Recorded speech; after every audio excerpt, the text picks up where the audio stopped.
You're listening to ReachMD XM 233, the channel for medical professionals. Welcome to the Clinicians Roundtable. I'm Dr. Maurice Pickard, your host, and with me today is Dr. Joel Kaplan, retinal specialist, chairman of the board of the Chicago Lighthouse for people who are blind or visually impaired. Thank you, Dr. Kaplan, for joining us. Thank you for having me. Today we're going to be discussing the various programs that this institution offers for people who undergo this disability. Dr. Kaplan, could you tell me a little bit about the Lighthouse? Well, the Lighthouse is the nation's most comprehensive rehabilitation and educational facility for people who are blind or visually impaired. We provide service for approximately 30,000 people directly, and through our outreach programs, we service another 20,000 people. We have 24 programs for people who are blind or visually impaired. We are not a medical facility. We do not provide any specific medical care to any of our clients. We are a rehabilitation facility. We actually take care of people who we say are left behind. In other words, they need service so that they can enhance the quality of their life and are better able to work in society and are able to support themselves and their families. Could you tell me a little bit about some of your programs? Well, we have one program that's called our Birth to 3 program. We take care of people from birth to seniors, and the Birth to 3 program is for children that are born blind.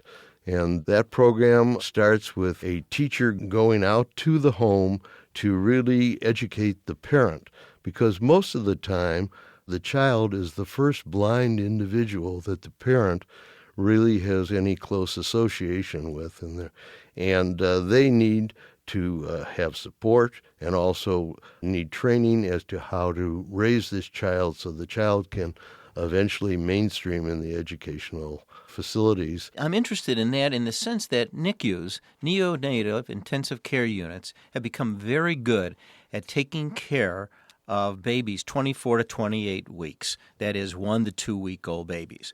We're becoming very successful in getting them to survive. But this, I think, also has added an added burden because many of these children who do survive have visual handicaps. Have you noticed that you're having an increase in this age group because of our success in saving so many of these small babies? Yes, we definitely have noticed that. And retinopathy of prematurity was felt to be a disease that was understood and controlled many years ago. As you know, it was because of too much oxygen being administered to these infants in the neonatal wards. And even though we now know to curtail the amount of oxygen and to regulate it, the entity still develops because the infants are so much younger when they're born and are able to survive.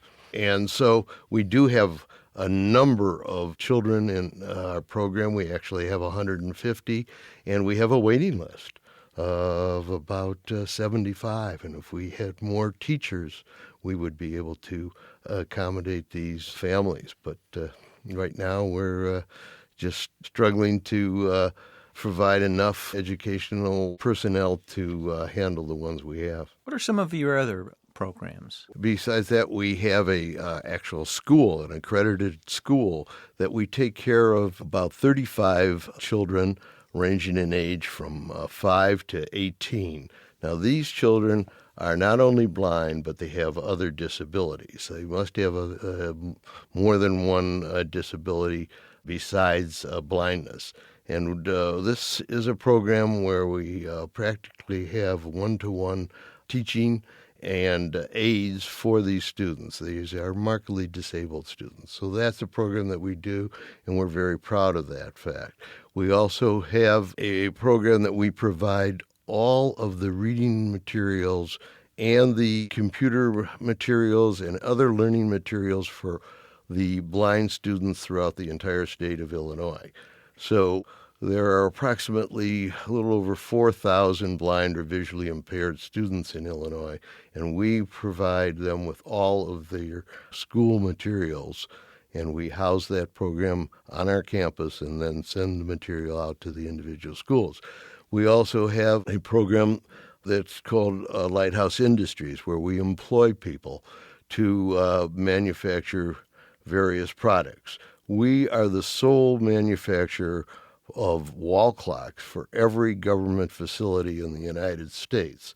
We have, through an act of Congress called the Wagner-Javits-O'Day Act, have the responsibility of manufacturing and providing wall clocks. And every wall clock that you see in the post office, on a aircraft carrier, or in the House in Congress or anywhere, has been manufactured in the Chicago Lighthouse by blind people. How long has the lighthouse been in existence? The lighthouse is now in its 101 year, and we are the second oldest facility. If you've just joined us, you're listening to ReachMD XM 233, the channel for medical professionals. I'm Dr. Maurice Pickard, your host, and with me today is Dr. Joel Kaplan, who is chairman of the board of the Chicago Lighthouse. We're discussing the various programs that are available to people who are visually impaired. Through the years, it's 101 years old, Dr. Kaplan. Has the focus changed? Has the vision, no pun intended, has the vision of your organization changed at all through the years? Tremendously. It was started by a group of very dedicated women who wanted to just provide home service for people that were blind. We have expanded all of the efforts to include employment opportunities, to include training courses for people who are blind, to teach them how to navigate using a cane. We also teach them how to use computers. And in fact, which is interesting, we have a radio station. When you were asking about one of our programs, we have a radio station that we broadcast 24 hours a day throughout the whole country. And we read various newspapers. We have special programs that would be of interest to blind people. We also, interestingly, read the supermarket ads so that the people will know when a certain store is having a sale. Is the medical community really aware of all the services that you provide? No, and that's a very big problem that we have, and that is one that we really want to improve upon. Many ophthalmologists and optometrists are aware of our services, but most doctors are not. And it is really a great problem now, because as people are living longer and encountering age-related macular degeneration, which is the largest cause of legal blindness in the United States now, they are going to their family doctors and they're just not being directed to where they can receive services that would be of benefit to them. How can we get information about the Lighthouse? Well, you can go on the internet. We are internet. We have a website. You can go to the American Foundation for the Blind. We'll also have that information. And I would like to say that while we're very proud of the Chicago Lighthouse, and we do have a lot of services that are available nationally, there are other institutions in other cities that do similar type work.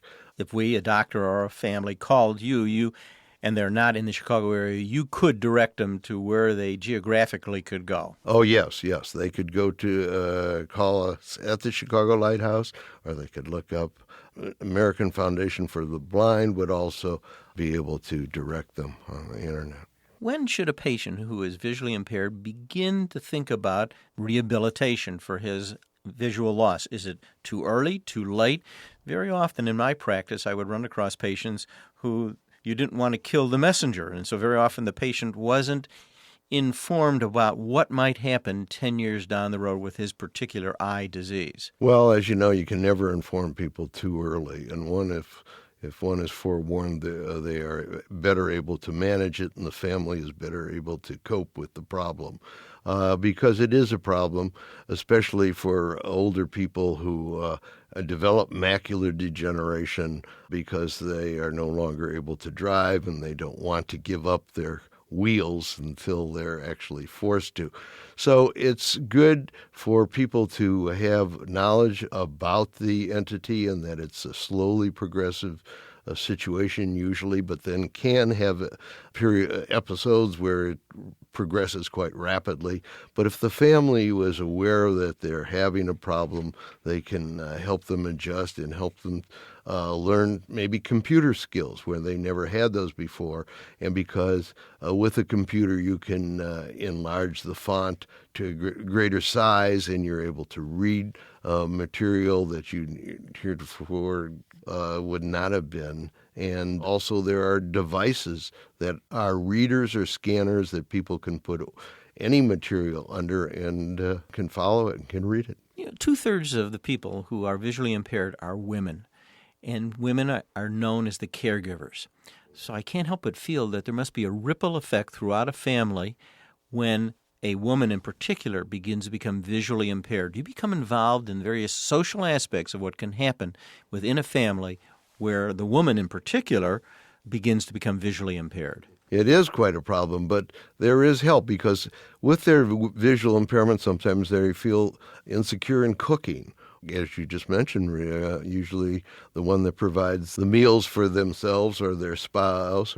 But they can come in, and there are so many devices that can be used in the kitchen that enable them to read the temperature settings on the oven, to know how to measure items and things. So that's very, very important. And also it's just communication with their families.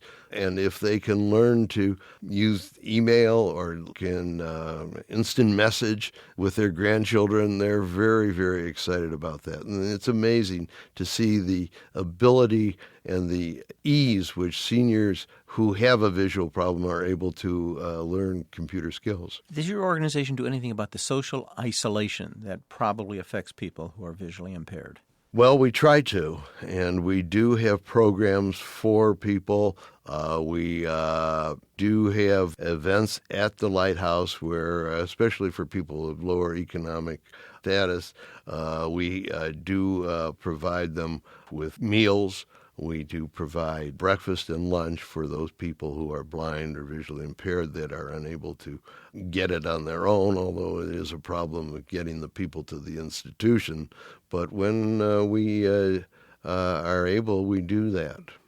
I want to thank Dr. Joel Kaplan, who has been our guest, and we've been discussing the Chicago Lighthouse, an institution that brings help to those who are visually impaired. I'm Dr. Maurice Pickard, and you've been listening to the Clinicians Roundtable on ReachMD XM 233, the channel for medical professionals. For comments and questions, send your emails to xm@reachmd.com. Thank you for listening.